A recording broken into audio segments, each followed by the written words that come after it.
तो जो बड़ी बड़ी बातें हो रही हैं कि ये हम आज़ादी के बाद पहली बार ये अंग्रेजों के कानून हटाए गए हैं, पहली बात गलत है। 1973 में भी सीआरपीसी पूरी तरह बदला गया था। कि ऐसा कोई इसमें नया चीज कोई है नहीं जो कहें कि लोगों के फायदे में हो। उसमें कोई सर्च करने पुलिस जाए वहां पे, जो कहते हैं रेड कहते हैं जिसको, तो उसकी पे वीडियो रिकॉर्डिंग का कहा गया है। अच्छी बात है, लेकिन इस लॉ में ये नहीं कहा गया है कि अगर वो वीडियो रिकॉर्डिंग ना हो सर्च की तो उसके मायने क्या है। अगर फोरेंसिक एग्जामिनेशन ना हो तो उसके मायने क्या है। ऐसे फंक्शन के दौरान पुलिस आपसे कुछ भी कहे मनदीप यहाँ नहीं है, वहां खड़े हुई है, अगर आपकी बात नहीं मानी तो आपको वो 24 घंटे के लिए हिरासत में ले सकते हैं, रिटेन कर सकते हैं। किया है आपके, उन्हें कुछ नहीं चाहिए परमिशन मैजिस्ट्रेट से। तो ऐसे देखिए काफी इसमें सेक्शंस हैं जो कि दिमाग ही नहीं लगाया गया है उसमें। तो उन्होंने एक उसमें हटा दिया, एक कॉमा के बाद 3 वर्ड से हटा दिए सब सेक्शन में, लेकिन मेरा से पूरा पढ़ेंगे तो अभी भी 15 दिन ही मैक्सिमम लिमिट है। इन्होंने किया ये है कि पहले होता था कि अरेस्ट के 15 दिन के अंदर ही अंदर आपको लेनी होती पुलिस कस्टडी, जितनी भी लेनी है, मैक्सिमम होते 15 दिन। अब ये कह रहे हैं कि 90 दिन के अंदर अंदर आप ले सकते हैं, तो उससे फिर बेल पे भी इफेक्ट आएगा उस पर। लोग कहेंगे बेल में तो हमें और शायद करना पड़ेगा। तो दूसरी बात है जो आपने कहा कि 90 दिन की पुलिस कस्टडी, इन्होंने ऐसे ड्राफ्ट किया है लॉ कि मेरे हिसाब से वो नहीं है लॉ में, लेकिन काफी पुलिस वाले होंगे, काफी जज होंगे जिन्हें लगेगा कि ये 90 दिन तक की पुलिस कस्टडी परमिटेड है इसमें। और हमारी पुलिस तो बहुत ही आज्ञाकारी होती है, वो कम्युनिस्ट सरकार होती है तो उसकी डंडा चलाती है वो। तो हिंदूवादी सरकार है उसकी डंडा चलाती है। तो नागरिक को ये देखना है कि भाई देखो मुझे डंडा खाना है नहीं खाना। आज हम जो नए आपराधिक कानून लागू हुए हैं उनके ऊपर बात करेंगे। 1 जुलाई से नए आपराधिक कानून लागू हुए हैं। आप पिछले साल की आप सर्दियां याद करिए, जब विपक्ष के 140 सांसदों को सस्पेंड कर रखा था, उसी दौरान भारत की संसद में ने ये कानून पारित किए थे, तीनों कानून। और इन्होंने जो पुराने वाला जो न्याय व्यवस्था थी उसको चेंज किया है। तो एक हिसाब से हम कह सकते हैं कि न्याय पाने की नई व्यवस्था लागू हो चुकी है। और इसके ऊपर बात करने के लिए हमारे साथ मौजूद हैं Sarim Naved, advocate Sarim Naved. Delhi high court और सुप्रीम कोर्ट में लगातार वकील के तौर पर काम करते हैं, वरिष्ठ। एक हिसाब से हम सीनियर एडवोकेट वैसे तो नहीं कहेंगे डेजिग्नेटेड, लेकिन अपने काम के हिसाब से वो जरूर सीनियर हो गए हैं। और मेरे खुद के मामले में भी उन्होंने मुझे जमानत दिलवाई थी। इसके अलावा ऐसे बहुत सारे मामले हैं जिनमें सारिम लगातार से किसान, मजदूर या फिर सिविल सोसाइटी से जुड़े मुद्दे हों, माइनॉरिटी से जुड़े मुद्दे हों, क्रिमिनल लॉ के ऊपर अच्छी पकड़ है। तो ये ऐसे बहुत एक लंबी फेहरिस्त है सारिम के बारे में कि जिनमें सारिम लगातार एक हिसाब से एडवोकेसी करते हैं। सारिम, मैं आपसे शुरुआत करना चाहूंगा कि जैसे जो आम नागरिक है जिसको नहीं पता है कि कानूनी दांवपेच नहीं पता, उसको सिर्फ ये सुनने में मिल रहा है कि नए किस्म के कानून लागू हो गए हैं। तो मैं आपसे यही समझना चाहूंगा कि इस जो नए कानून कह रहे हैं, 3 नए आपराधिक कानून लागू हो गए, ये इनमें नया क्या है, पुराना क्या था, पुराने में बदला क्या है? बिल्कुल एक बेसिक सवाल से हम बातचीत को शुरू करेंगे। तो देखिए ज्यादातर चीजें तो नहीं बदली हैं, ज्यादातर चीजें वही हैं जो पहले थी। ये मैंने कई जगह कहा है कि देखिए एक होता है ना कि स्कूल और कॉलेज में बच्चों से कहा जाता है कि कोई प्रोजेक्ट बनाइए, कोई रिपोर्ट बनाइए, वो जाता है, उसे मिल जाता है इंटरनेट पे, कुछ आर्टिकल मिल जाता है उसी मुद्दे पे, तो कहता है मैं पूरा कॉपी करूंगा, पकड़ लिया जाऊंगा। तो थोड़ा बदल देता है, पैराग्राफ 1 को 5 कर देता है, पैराग्राफ 8 को 12 कर देता है, ऊपर नीचे करता है, थोड़ा सेंटेंस आगे पीछे कर लेता है। इन्होंने ये किया है, 90% तो यही किया है। तो जो बड़ी बड़ी बातें हो रही हैं कि ये हम आजादी के बाद पहली बार ये अंग्रेजों के कानून हटाए गए हैं, पहली बात गलत है। 1973 में भी सीआरपीसी पूरी तरह बदला गया था। दूसरी बात है कि ऐसा कोई इसमें नया चीज कोई है नहीं जो कहें कि लोगों के फायदे में हो। देखिए कुछ चीजें इसमें लाए गए हैं वो सुनने में अच्छी लगती हैं कि कहीं भी कोई जुर्म हो तो उसमें कोई सर्च करने पुलिस जाए वहां पे, जो कहते हैं रेड कहते हैं जिसको, तो उसकी पे वीडियो रिकॉर्डिंग का कहा गया है। अच्छी बात है, तो पुलिस मनमानी नहीं कर पाएगी। उन्होंने कहा है कि जो आप तहकीकात करने जाएं किसी क्राइम की जो कि एक ओहदे से अबव है, 7 साल से ज्यादा, उससे वो दंडनीय है, तो उसमें आप हर केस में फोरेंसिक एग्जामिनेशन करना होगा। सुनने में अच्छी चीज लगती है, हम फिल्मों में देखते हैं चीज ना ये कि भाई आती है पुलिस वहां पे, वो अपने जैकेट पहन के आती है और लोग बड़ा अपना बंदूक लेके आते हैं और वो करते हैं, बट ऐसा होता नहीं है रियल लाइफ में। रियल लाइफ में देखिए पुलिस के पास सारा पावर होता है नागरिक के खिलाफ। आप नागरिक, आपने खुद क्रिमिनल आपने केस फेस किए हैं, और अगर मैं कह सकूं कि पूरा बोगस केस था आपके खिलाफ, तो आप तो सिर्फ वो कवर कर रहे थे, आप तो किसान प्रोटेस्ट। इस सब के बीच में आप ये सब चीजें लाए हैं, मैं बड़ा खुश हूं उससे, लेकिन इस लॉ में ये नहीं कहा गया है कि अगर वो वीडियो रिकॉर्डिंग ना हो सर्च की तो उसके मायने क्या है। अगर फोरेंसिक एग्जामिनेशन ना हो तो उसके मायने क्या है। तो उससे होता ये है इससे कि देखिए पुलिस करती है बदमाशी, कहेंगे हम वीडियो रिकॉर्डिंग हमने की थी, वो तो भाई वो करप्ट हो गया वीडियो रिकॉर्डिंग हमारा, जिस फोन से हमने किया था वो तो टूट गया, चोरी हो गया। वो वीडियो रिकॉर्डिंग थी लेकिन अरे गलती से वो तो मेरी पॉकेट में रह गया था, वो तो उसमें वीडियो नहीं है।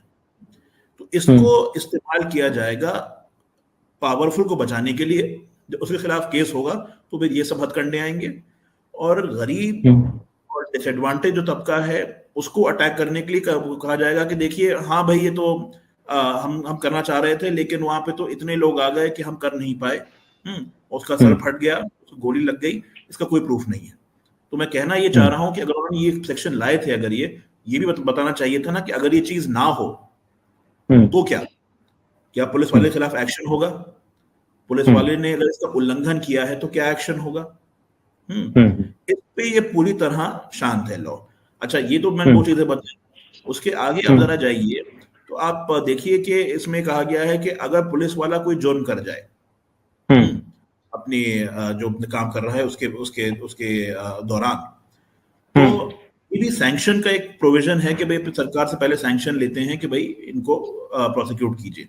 अब तो आगे बढ़ गए हैं, कह रहे हैं कि सिर्फ उसी अफसर का जो सुपीरियर है सिर्फ वही कंप्लेंट कर सकता है, आप और मैं तो शायद कंप्लेंट भी नहीं कर सकते इस नए कानून के अंदर।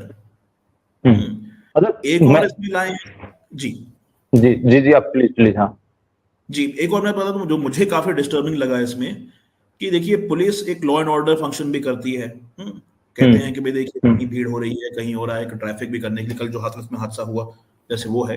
अब इसमें ले आए हैं सेक्शन 172 जिसमें कह रहे हैं कि भाई ऐसे फंक्शन के दौरान पुलिस आपसे कुछ भी कहते हैं मनदीप यहाँ नहीं है वहां खड़े हुई है, अगर आपकी बात नहीं मानी तो आपको वो 24 घंटे के लिए हिरासत में ले सकते हैं, रिटेन कर सकते हैं। किया है आपके, उन्हें कुछ नहीं चाहिए परमिशन मैजिस्ट्रेट से। तो ऐसे देखिए काफी इसमें सेक्शंस हैं जो कि दिमाग ही नहीं लगाया गया है, उसमें अधूरे लग रहे हैं ये। तो इसमें अगर हम थोड़ा पॉइंट के हिसाब से बात करें, जैसे मीडिया में भी हम लोग जो खबरें लिख रहे हैं, जो छाप रहे हैं, तो उसमें हम कह रहे हैं कि जो भारतीय दंड संहिता थी आईपीसी उस 1860 उसकी जगह पे अब भारतीय न्याय संहिता BNS 2023 हो गया है। तो इसमें आईपीसी में जो बदला है इसमें क्या बदलाव है, एक बार थोड़ा आप बताएं तो। आईपीसी में देखिए बदलाव इतने कोई खास फिर नहीं है, वो उन्होंने कहीं पे उन्होंने कुछ सेक्शन में कोई सजा बदल दी है, कहीं पे जैसे महिलाओं वाले पे उन्होंने किया है। हमने वो तो पहले भी देखिए सजा तो उसमें मैक्सिमम ही थी, उसमें मतलब लाइफ इम्प्रिजनमेंट तक थी।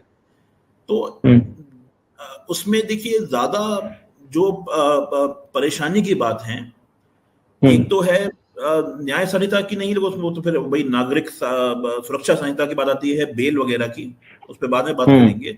लेकिन न्याय संहिता में एक अच्छी चीज लाए हैं कि ये लाए हैं इसमें मनी लॉन्ड्रिंग का भी जिक्र आ गया है, कहीं पर टेररिज्म का जिक्र आ गया है। टेररिज्म कवर होता है यूएपीए लॉ के अंदर, मनी लॉन्ड्रिंग कवर होता है prevention of money laundering act के अंदर। तो इसका मतलब क्या है, इसका पुलिस डिसाइड करेगी कि मैं इस कानून में तुम्हें करूंगा मैं सजा या उस कानून में करूंगा सजा, क्योंकि उसके अलग एजेंसी है। यूएपी के लिए NIA है, PMLA के लिए ED है। ये जो अगेन वो कंफ्यूजन लाए हैं इसमें जी। कंफ्यूजन है। अच्छा, इसमें अगर हम नागरिक सुरक्षा की तरफ बढ़े तो इसमें ये कह रहे हैं कि हम BNS 2023 लेके आए, पहले जो CRPC थी उसके अगेंस्ट। तो और इसमें एक बात मैं जो आपसे पूछना चाह रहा हूँ, जैसे कस्टडी की पुलिस कस्टडी को खूब बात हो रही है, कह रहे हैं कि 60 से 90 दिन तक पुलिस कस्टडी में आपको रखा जा सकता है। पहले तो ये बहुत कम था, शायद 15 दिन था। तो ये जो 15 दिन से सीधा 60 या 90 दिन की पुलिस कस्टडी, इसको आप कैसे देखते हैं नागरिक सुरक्षा के लिहाज से भी? तो देखिए, ये तो बहुत ही चिंताजनक बात है। लेकिन मैं एक बात कहूंगा कि मेरे हिसाब से इन्होंने अभी 90 दिन पुलिस कस्टडी नहीं की है, लेकिन इन्होंने जैसे इन्होंने कानून बनाया है उसको वैसे पढ़ा जा सकता है। मेरे हिसाब से जो संवैधानिक हमारा क्या सिस्टम है उसके हिसाब से ये 90 दिन पॉसिबली नहीं है। इन्होंने देखिए, जैसे मैं कह रहा हूं कि बेदिली से जो हम कहते हैं अंग्रेजी में केयरलेसली बनाया गया है ये कानून। तो उन्होंने एक उसमें हटा दिया, एक कॉमा के बाद 3 वर्ड से हटा दिए सब सेक्शन में, लेकिन मेरा से पूरा पढ़ेंगे तो अभी भी 15 दिन ही मैक्सिमम लिमिट है। इन्होंने किया ये है कि पहले होता था कि अरेस्ट के 15 दिन के अंदर ही अंदर आपको लेनी होती पुलिस कस्टडी, जितनी भी लेनी है, मैक्सिमम होते 15 दिन। अब ये कह रहे हैं कि 90 दिन के अंदर अंदर आप ले सकते हैं, तो उससे फिर बेल पे भी इफेक्ट आएगा उस पर। लोग कहेंगे बेल मत तो हमें और शायद करना पड़ेगा। तो दूसरी बात है, जो आपने कहा कि 90 दिन की पुलिस कस्टडी, इन्होंने ऐसे ड्राफ्ट किया है लॉ कि मेरे हिसाब से वो नहीं है लॉ में, लेकिन काफी पुलिस वाले होंगे, काफी जज होंगे जिन्हें लगेगा कि ये 90 दिन तक की पुलिस कस्टडी परमिटेड है इसमें। देखिए, जो बेदिली से जो केयरलेसली किए गए हैं, सबसे बड़ा इनका इफेक्ट आएगा अगले, आप देखेंगे 1-2-3 महीने से लेकर अगले 3-4 साल तक कंफ्यूजन होगा, हर तरह कंफ्यूजन होगा। जज कंफ्यूज रहेंगे कि सही लॉ क्या है, लॉयर कंफ्यूज रहेंगे, पुलिस कंफ्यूज रहेगी, सुप्रीम कोर्ट तक मैटर पहुंचेंगे, तब कुछ जाके कुछ सेटल होगा। ये तो सही कह रहे हैं आप, सुप्रीम कोर्ट का आपने जिक्र किया। हमको याद है कि 1971 1973 वो साल थे जिस समय सुप्रीम कोर्ट ने बहुत सारे जो कानून थे उस समय, वो तो उनके बारे में एक हिसाब से इंटरप्रेट भी किया था। तो अब ये मामला भी है कि जो नए कानून है उनकी इंटरप्रिटेशन कैसे होती है। और दूसरा, एक जैसे अभी के लिए तो एक आपके पास पूरा ट्रैक रिकॉर्ड है, एक हिस्ट्री है, जिसके बिना पर वकील है वो अपना केस बिल्ड करता है, जज फैसला सुनाता है, वो देखता है कि पहले ऐसे मामलों में किस किस्म से फैसले सुनाए गए हैं। तो एक पूरा है हिस्ट्री और ट्रैक रिकॉर्ड है पूरा। अब तो आपके पास वो है भी नहीं ना, तो उस जो नए कानून है उनको उनकी इंटरप्रिटेशन है ना ही उसके लिए कोई, अगर हम बात करें तो एक पूरा हिस्ट्री पड़ी है। जैसे यूएपीए के कानून, आप आतंकवादी कानून कह रहे थे, पीएमएलए के कानून, उसको इसी में ले आए, ये तो आईपीसी में ही ले आए। तो ये बहुत सारी चीजें हैं। तो इसको आप कैसे देखते हैं कि एक आपके पास मतलब हिस्टोरिकल एक पूरा जो एक होता है खाका, जिससे आप देख के आप जिरह भी करते हैं और फैसला भी सुनाया जाता है, उसको आप कैसे देखते हैं?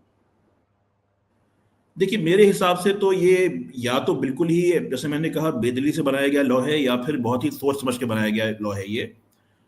क्योंकि ये जिन्हें हम मानते हैं कि डेवलप्ड कंट्रीज हैं, जिनके मानते हैं कि बड़े अच्छे सिस्टम है, जिन्हें कहीं ना कहीं हम चाहते हैं कि उसी तरह हम बन जाएं, अमेरिका हो, कनाडा हो, इंग्लैंड हो, यूरोप हो, उसमें एक सैकड़ों सालों की कंटिन्यूटी है लॉ की। जैसा आपने कहा कि अहमियत क्या है, जो अब तक लॉ डेवलप हुआ है वो 100-150 साल का है। उसमें जो प्रिंसिपल्स हैं और जो प्रिंसिपल्स हमने अडॉप्ट किए हैं वो इंटरनेशनल प्रिंसिपल्स भी हैं, जो हम कहते हैं इंग्लिश कॉमन लॉ प्रिंसिपल्स, जो कहीं ना कहीं आधी दुनिया उसको फॉलो करती है। उसके कुछ उसके अंडरलाइंग प्रिंसिपल्स होते हैं, प्रिजम्पशन ऑफ इनोसेंस, मतलब जिसको भी गिरफ्तार किया जाए उसको माना जाए कि निर्दोष है जब तक कि वो दोषी साबित ना हो जाए, कि उसको बेल दी जाए, उसको बिना वजह ना रखा जाए। अब ये सब आप जो बेल पे आपने एक ले आए हैं कि आपके अगर डिफॉल्ट बेल में भी अगर आपके पास ज्यादा कोई और ऑफेंस में अगर आपका वो है इन्वॉल्वमेंट, तो डिफॉल्ट बेल नहीं मिलेगी। छोटी छोटी चीजें हैं, मैं टेक्निकल नहीं होना चाहता, लेकिन देखिए जो कॉन्फिडेंस होता है लॉयर और जज में, देखिए जिसका भी क्रिमिनल केस छोटा बड़ा नहीं होता, किसी ना किसी की लिबर्टी का सवाल है, किसी की जिंदगी का सवाल है, और बेचारे विक्टिम की जिंदगी का सवाल है जी। इसमें अगर वकील और जज एक दूसरे को देख रहे हैं खड़े होके कि हमें पता नहीं क्या है ये क्या लिखा है, जज साहब आज तो आप ये कर देंगे, लेकिन कल केरला हाईकोर्ट ने कहा है कि इसका मतलब ये होता है, बंबई हाईकोर्ट ने कहा है कि इसका मतलब ये होता है। आपको एग्जांपल दे दूं, सबसे पहला इशू क्या आएगा, उस पर कल जजमेंट भी आया है पंजाब हाईकोर्ट का कि 1 जुलाई को तो आपने लॉ ले आए आपने ये, लेकिन मानिए आपका एक केस चल रहा है आपका 2020 से, तो इसमें कौन से कोई प्रोविजन अप्लाई होंगे, इसके हिसाब से है कि कोई अप्लाई नहीं होंगे, चलिए कोई बात नहीं। लेकिन कहीं ना कहीं तो जाके लोग कहेंगे कि देखिए ये तो मेरे लिए फायदेमंद है नया लॉ, या सरकार कहेगी कि हमारे लिए फायदेमंद है तो इसको ही अप्लाई कीजिए। तो ऐसा कट ऑफ लॉ में चलता नहीं है, तो कोर्ट को भी सोचना पड़ता है कि भाई अगर लॉ आ गया है उसमें फायदेमंद है किसी के लिए तो उसको अप्लाई क्यों ना करें हम। दूसरा है, आपके साथ कुछ हुआ है, अगर आपके साथ 2022 में कुछ हुआ है, कोई चीटिंग हुई है, कुछ हुआ है, लोग ये नहीं है कि फौरन कर देते हैं पुलिस कंप्लेंट। हमारे लॉ में तो जो जुर्म होते हैं, जो 3 साल से ज्यादा सजा वाले होते हैं, उनके लिए तो कोई लिमिटेशन नहीं होता है, उनके आप 10 साल बाद भी केस कर लीजिए, 15 साल बाद भी केस कर लीजिए।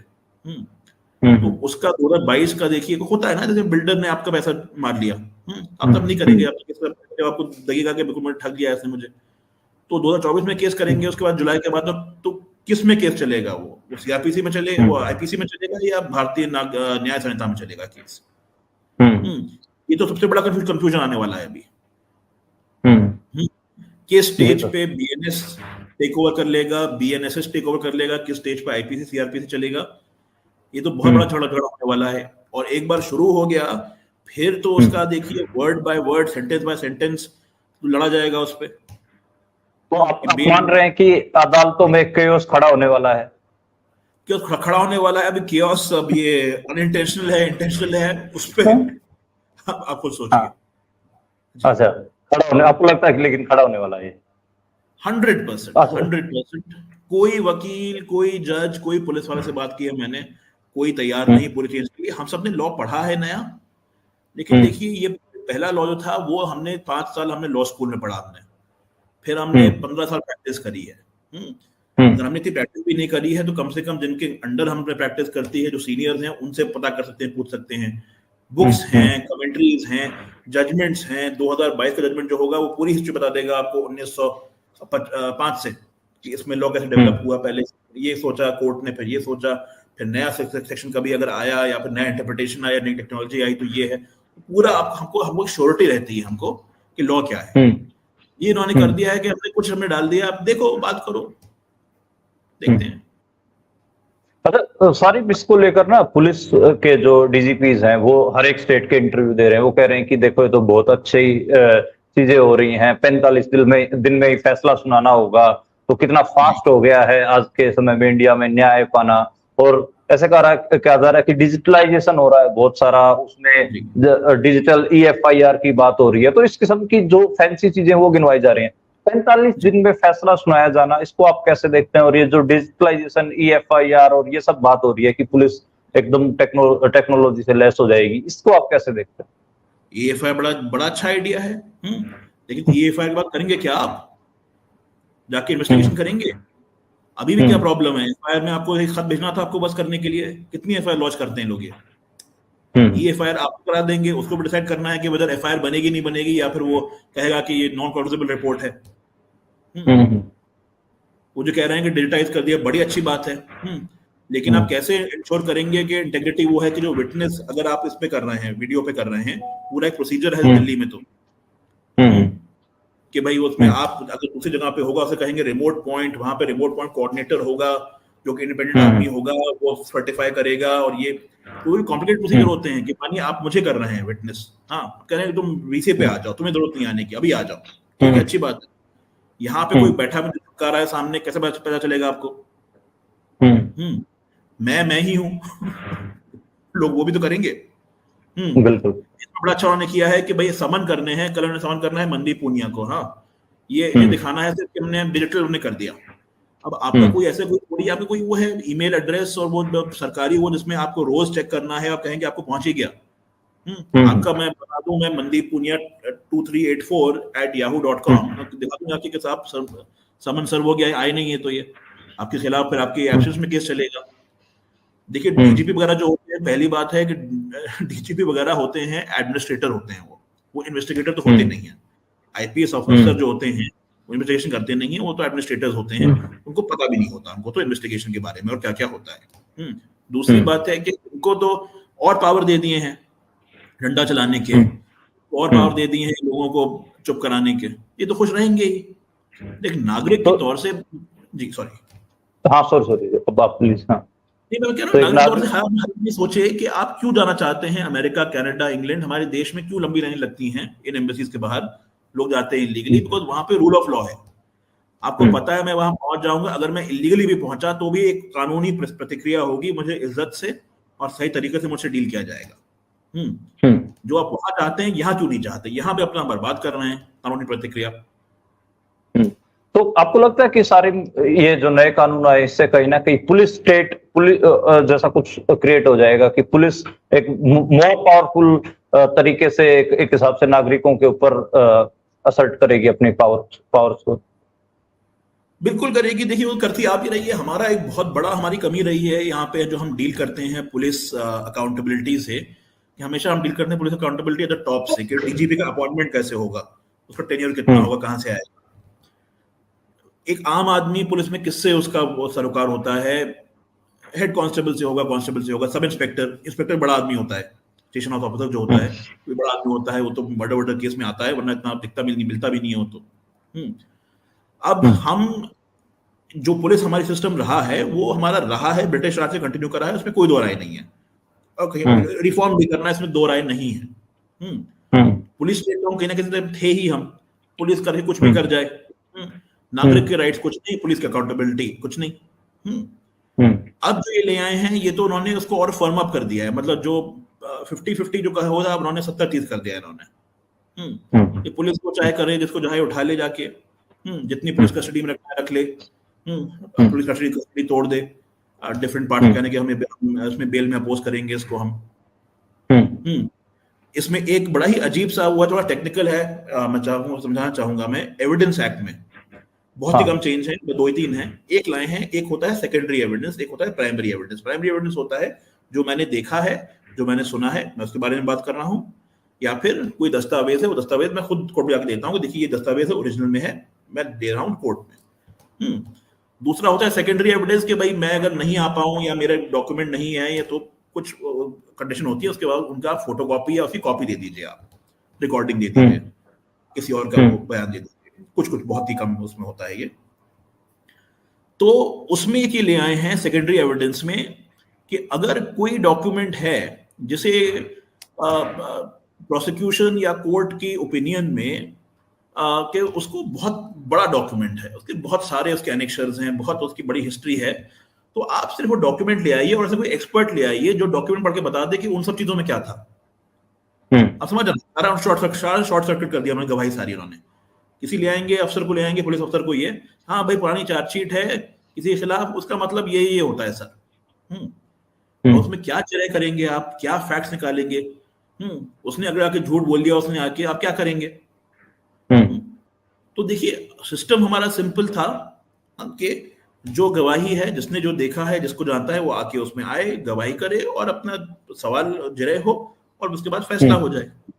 प्रॉब्लम कहते हैं डिले वगैरह की, प्रॉब्लम डिले बुरो की वजह से नहीं है। आप 50 और जज अपॉइंट कीजिए, 100 और जज अपॉइंट कीजिए, 150 जज अपॉइंट कीजिए, वो हो जाएगा। आपको पता होगा कि अभी भी सीआरपीसी में लिखा है कि भाई ट्रायल तो रोज रोज होना चाहिए। अभी भी यूएपीए में लिखा है, एनआई एक्ट में लिखा है कि ट्रायल रोज होना चाहिए, कभी नहीं होता, क्योंकि आपने कैपेसिटी नहीं बनाई है। आपका बीमारी कुछ और है, आपका इलाज कुछ और है। मतलब कि किसी को अगर कैंसर हुआ है, उसको जाके आप कीमोथेरेपी कराएंगे, उसको जाके आप इलाज कराएंगे। ये तो कह रहे हैं मेकअप चेहरे पे, ताकि चेहरा थोड़ा ज्यादा गुलाबी लग जाए, तो उससे कैंसर ठीक थोड़ी होगा। ये आप मान रहे हैं। अच्छा, इसमें सीआरपीसी की हम बात करें तो इसमें पहले ये भी था कि अलग अलग स्टेट्स में अलग अलग चीज, अलग अलग लॉज में अलग अलग किस्म के प्रोविजंस भी थे, तो एक फेडरल ढांचे की बात होती थी। तो अब आपको क्या लग रहा है कि जो नए कानून सीआरपीसी को जो इन्होंने बदला है, उसमें क्या स्टेट्स को पावर बची है या फिर नहीं है? बिल्कुल बची, वो संवैधानिक पावर है, वो करेंगे भी, करना चाहिए भी। और वही है, जब आप बिना सोचे समझे आप ऐसे लॉज लाएंगे, स्टेट्स को तो अमेंडमेंट करना ही पड़ेगा। सीआरपीसी में बहुत कम अमेंडमेंट थे स्टेट स्पेसिफिक। तो सोच समझ के देखिए, सालों साल बात करके, सब एक्सपर्ट को लेके, यहाँ पे इन्होंने एक वकील को बिठा दिया, महेश जेठलानी को, एक रिटायर्ड जज हैं और कोई 2-3 प्रोफेसर हैं, उनको बिठा दिया, बना दिया। हमने कहा हमने कंसल्टेशन, ना किसी बार एसोसिएशंस में सर्कुलेट हुआ, मैं तो वकील हूँ, हमारे पास तो बार एसोसिएशन 10 और बार काउंसिल के 10 आते हैं मैसेज रोज। हमने कभी देखा नहीं कि बीएनएस का वो है। देखिए सिस्टमैटिक कंसल्टेशन होते हैं, ऑपोजिशन से बात की जाती है। इतने तो 10, 15, 20 बड़े वकील तो बैठे हुए हैं पार्लियामेंट में। उनसे सोचिए समझिए कि भाई क्या वजह है कि ये जो, देखिए बड़ा आसान लगता है ना कि सब वीडियो डिजिटाइज कर दिए, बिल्कुल कर दीजिए सर, बिल्कुल कर दीजिए, लेकिन उसका फायदा क्या है? अगर जो गवाह आना है, अगर वो कंप्यूटर के उस तरफ बैठा कोई आदमी उसको अगर धमका सकता है, कोर्ट में इसलिए बुलाते हैं ना, यहाँ पे तुम सेफ हो, यहाँ तुम सुरक्षित हो। यहाँ पे एक और चीज लाए हैं, कह रहे हैं कि विटनेस प्रोटेक्शन स्कीम आनी चाहिए, मतलब गवाहों को सुरक्षा की। बहुत अच्छी बात है, लेकिन उसमें क्या लिखा है? उसने कहा है कि हर स्टेट अपनी बना ले। एक लाइन है, हर स्टेट अपनी बना ले। अरे भाई, अगर तुम लॉ बना रहे थे, इतना तुम जो कह रहे हैं डीकोलोनियलाइज कर रहे थे, उसको आजादी के बाद तुम पहली बार तुम वो कर रहे थे, आजादी ला रहे थे, तो इतना तो लिख देते कि विटनेस प्रोटेक्शन स्कीम में क्या है, कुछ बजट देते उसका, कुछ तरीका देते।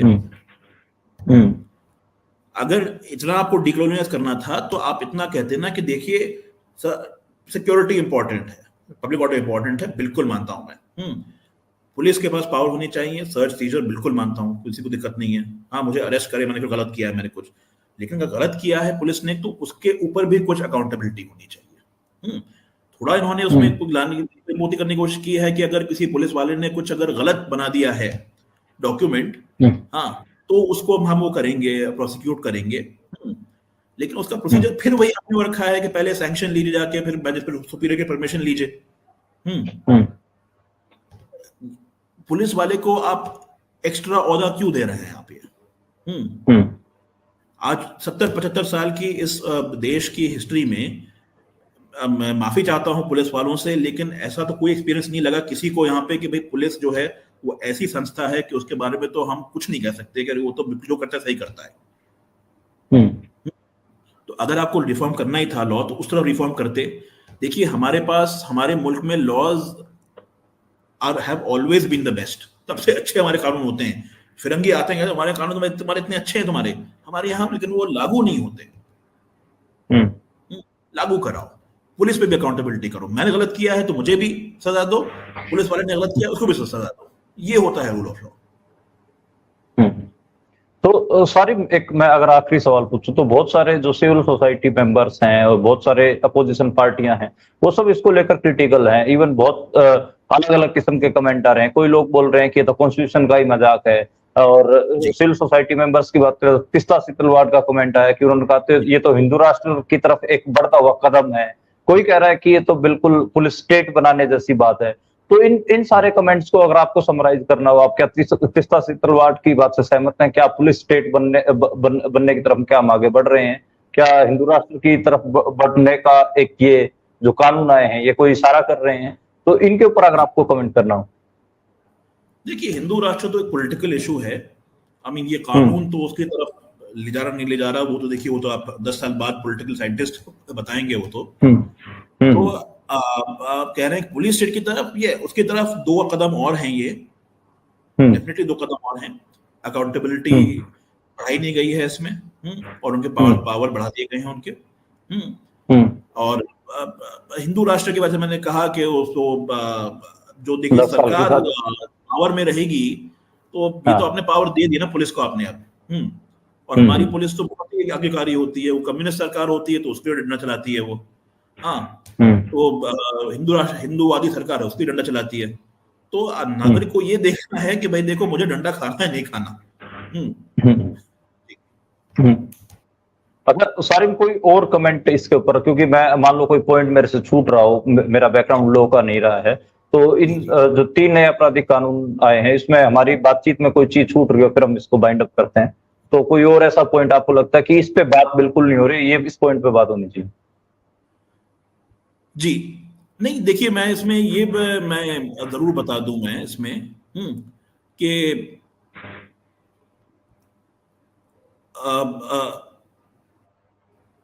जो प्रोसीजर जो है नॉर्मल प्रोसीजर जैसे कहते थे हम केस का, तो उसमें छोटे छोटे चेंज आए गए हैं।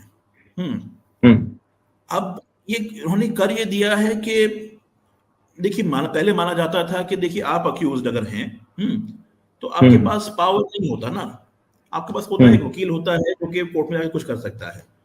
अभी इन्होंने कुछ चीजें कर दी इन्होंने, जैसे कि एक फ्रेमिंग ऑफ चार्ज स्टेज होता है ट्रायल में, उसमें वो केस की शुरुआत होती है, तो चार्ज फ्रेम के बाद ट्रायल शुरू होता है, उसने वो सब ऑन किया हो, ऐसे एग्जाम्पल होंगे, उनको भूलिए। जो हजारों लाखों करोड़ों केस जो हैं गरीब आदमी के होते हैं, आपको पता है, कोर्ट जाके देख लीजिए आप, वहां पे कोई लखपति करोड़पति खड़े होते हैं। उसके लिए जो आपने किया था, अपने जो प्रोटेक्शन जो थे, जो उसका डिफेंस काउंसिल होता है, डिफेंस काउंसिल हमारे पास क्या होता है, काला कोर्ट होता है हमारे पास। एक मेरे पास ना डंडा है, मेरे पास ना कोई पावर है जाके मैं इन्वेस्टिगेशन करूं, मैं तो बस कोर्ट में दलील करता हूं कि भाई यहाँ से ये इन्फॉर्मेशन मंगवा लीजिए, यहाँ से वो इन्फॉर्मेशन मंगवा लीजिए। तो आपने उसको ही आपने इतना इम्बैलेंस कर दिया है आपने, ये पुलिस का पलड़ा आपने और भारी कर दिया है कोर्ट में। तो इतना ही मैं कहूंगा कि जी। तो ये सारिम नावेद से हमारी बातचीत थी, और इस बातचीत को हम आगे भी कोशिश करेंगे कि कुछ महीनों बाद एक बार फिर से बात करें, क्योंकि उस समय तक हमें इन सारे कानूनों के बारे में बहुत सारी चीजें और भी समझ में आ जाएंगी। बहरहाल हम तो यही कह सकते हैं कि 1 जुलाई की रात 12 बजे से ही ये कानून लागू हो चुके हैं, और देश के 650 जिला न्यायालयों और करीब 16,000 पुलिस थानों में अब ये इन नए कानूनों का राज है, और इन नए कानूनों के हिसाब से ही आपको न्याय मिलेगा या आपके साथ आपके मामले दर्ज किए जाएंगे। तो शुक्रिया सारिम, और दोबारा हमारी मुलाकात होगी इसी टॉपिक पर एक बार ज्यादा क्लैरिटी के साथ। जी शुक्रिया, थैंक यू सर।